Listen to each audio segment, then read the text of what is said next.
உலகெங்கிலும் மக்களிடையே உடல் பருமன் பிரச்சனை அதிகரித்து வருகிறது. தற்போது 100 கோடி பேருக்கு அதிகமானோர் உடல் பருமனால் பாதிக்கப்பட்டுள்ளனர். மருத்துவ இதழான லான்செட்டில் வெளியிடப்பட்ட ஒரு ஆய்வறிக்கையின்படி உலகளவில் உடல் பருமனால் பாதிக்கப்பட்ட 100 கோடிக்கும் அதிகமான மக்களில் 88 கோடி பேர் பெரியவர்கள், 15 கோடியே 90 லட்சம் பேர் குழந்தைகள்.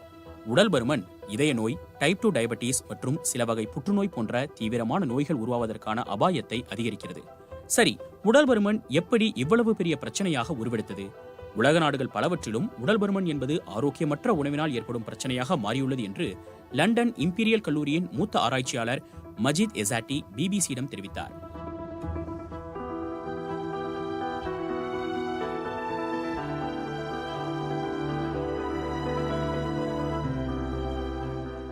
ஆரோக்கியமற்ற உணவு வகைகளை ஊக்குவிக்கும் மார்க்கெட்டிங் நிறுவனங்களின் உத்திகளின் மூலம் இந்த பிரச்சனை மேலும் மோசமடைந்துள்ளதாக அவர் கூறுகிறார். பேராசிரியர் எசாட்டி பல ஆண்டுகளாக உடல் பருமன் புள்ளி விவரங்களை ஆராய்ந்து வருகிறார். உடல் பருமன் அதிகரித்து வரும் வேகம் ஆச்சரியப்படுத்தும் வகையில் உள்ளதாக அவர் கூறுகிறார். ஒரு அறிக்கையின்படி குழந்தைகள் மற்றும் இளம் பருவத்தினரிடையே உடல் பருமன் வீதம் 1990 மற்றும் 2022 ஆண்டுகளுக்கு இடையே 4 மடங்கு அதிகரித்துள்ளது என்கிறார். 20 வயதை தாண்டிய பெண்களில் இந்த விகிதம் 2 மடங்கு வேகமாக அதிகரித்துள்ளது. ஆண்களில் இந்த வேகம் மும்மடங்காக அதிகரித்துள்ளது. காலநிலை மாற்றத்தின் விளைவுகள், கோவிட் பெருந்தொற்றால் ஏற்பட்ட பாதிப்புகள் மற்றும் யுக்ரைனில் நடந்து வரும் போர் ஆகியவை உலகளவில் உடல் எடை பிரச்சனைகளை அதிகரித்துள்ளன. இந்த பிரச்சனைகள் வறுமை நிலையை அதிகரிக்கின்றன. அதனால் மக்களால் ஆரோக்கியமான உணவுகளை உட்கொள்ள முடிவதில்லை என்கிறார் எசாட்டி. இந்த சூழ்நிலைகளால் சில நாடுகளில் குடும்பங்களுக்கு போதுமான உணவு கிடைப்பதில்லை. அதனால் அவர்கள் ஆரோக்கியமற்ற உணவை உட்கொள்ள வேண்டிய நிலைக்கு தள்ளப்படுகின்றனர் என்கிறார் அவர். இந்தியாவிலும் தமிழகத்திலும் இன்று காணப்படும் உடல் பருமன் பிரச்சனை குறித்து பிபிசி தமிழிடம் பேசிய சென்னையைச் சேர்ந்த நீரிழிவு மற்றும் வளர்சிதை மாற்ற நிபுணரான மருத்துவர் அஸ்வின் கருப்பன், இந்தியாவில் இன்று நாம் பார்க்கும் உடல் பருமன் பெரும்பாலும் மரபியல் ரீதியானது என்கிறார். அதாவது பெற்றோருக்கு உடல் பருமன் இருந்தால் குழந்தைகளுக்கும் உடல் பருமன் வரக்கூடும். இந்தியாவில் இது ஆண்களுக்கு தொப்பையாகவும் பெண்களுக்கு தொடை மற்றும் பின்புறமும் பருமனாவதன் மூலமும் வெளிப்படுகிறது. மற்ற நாடுகளில் அவர்களது உயரம் மற்றும் எடைக்கு ஏற்றவாறு அவர்களது உடல் முழுவதும் இது பரவியிருக்கிறது. இதனால் குறைவாக சாப்பிட்டாலும் உடல் எடை கூடுவதை பலரும் அனுபவித்து வருவதாக கூறுகிறார் மருத்துவர் அஸ்வின். இந்த பிரச்சனை குழந்தைகளிலிருந்து வயதானவர்கள் வரை அனைவருக்கும் இருக்கிறது. பள்ளி குழந்தைகளிலிருந்து கல்லூரி மாணவர்கள் மற்றும் வேலைக்கு செல்பவர்கள் வரை அனைவரையும் இப்போது உடல் பருமனுக்காக சோதிக்கிறோம் என்கிறார் அவர். இதற்கடுத்தபடியாக உடல் உழைப்பை கோராத வேலையும் உடல் உழைப்பு இல்லாத வாழ்க்கை முறையும் மாறிவிட்ட உணவு பழக்கமும் உடல் பருமனுக்கு முக்கிய காரணங்கள் என்கிறார் மருத்துவர் அஸ்வின். உடல் பெரிதாக இருப்பதால் மட்டுமே உடல் பருமன் பிரச்சனை இருக்கிறது என்று பொருளல்ல என்கிறார் மருத்துவர் அஸ்வின்.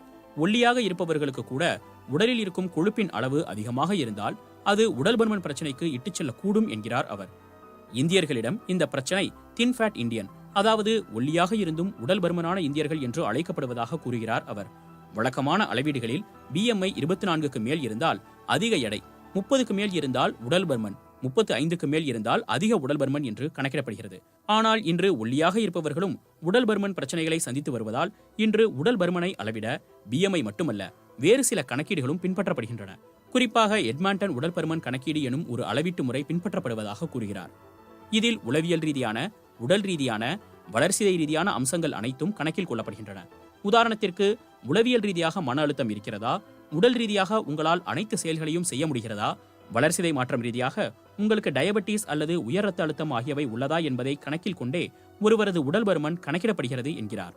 சரி, இந்த பிரச்சனைக்கான தீர்வு என்ன என்று கேட்டதற்கு உடல் எடையை குறைப்பது மட்டுமே இதற்கான இலக்கு அல்ல என்கிறார் மருத்துவர் அஸ்வின்.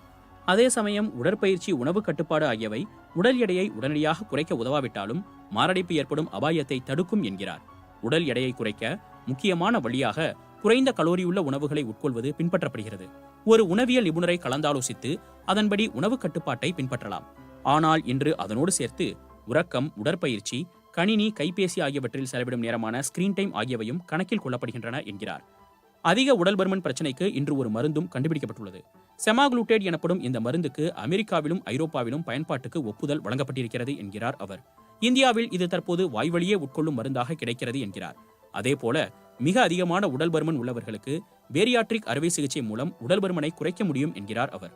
முந்தைய ஆண்டுகளில் இது அடிப்படை நிலையில் இருந்தாலும் இன்று இந்த அறுவை சிகிச்சை மிகவும் மேம்பட்டிருப்பதாக கூறுகிறார் அவர். இன்றைக்கு எண்டோபேரியாட்ரிக் சிகிச்சைகளும் புதிதாக அறிமுகம் செய்யப்பட்டிருக்கின்றன. இதில் வாய்வழியே ஒரு குழாய் செலுத்தி வயிற்றில் ஒரு பலூன் வைக்கப்படும். அது வயிற்றின் ஒரு பகுதியை நிரப்பிக் கொள்வதால் அளவுக்கு அதிகமாக உணவை உட்கொள்ள முடியாது. இதன் மூலம் உடல் எடை கட்டுக்குள் வந்ததும் பலூன் அகற்றப்படும் என்கிறார்.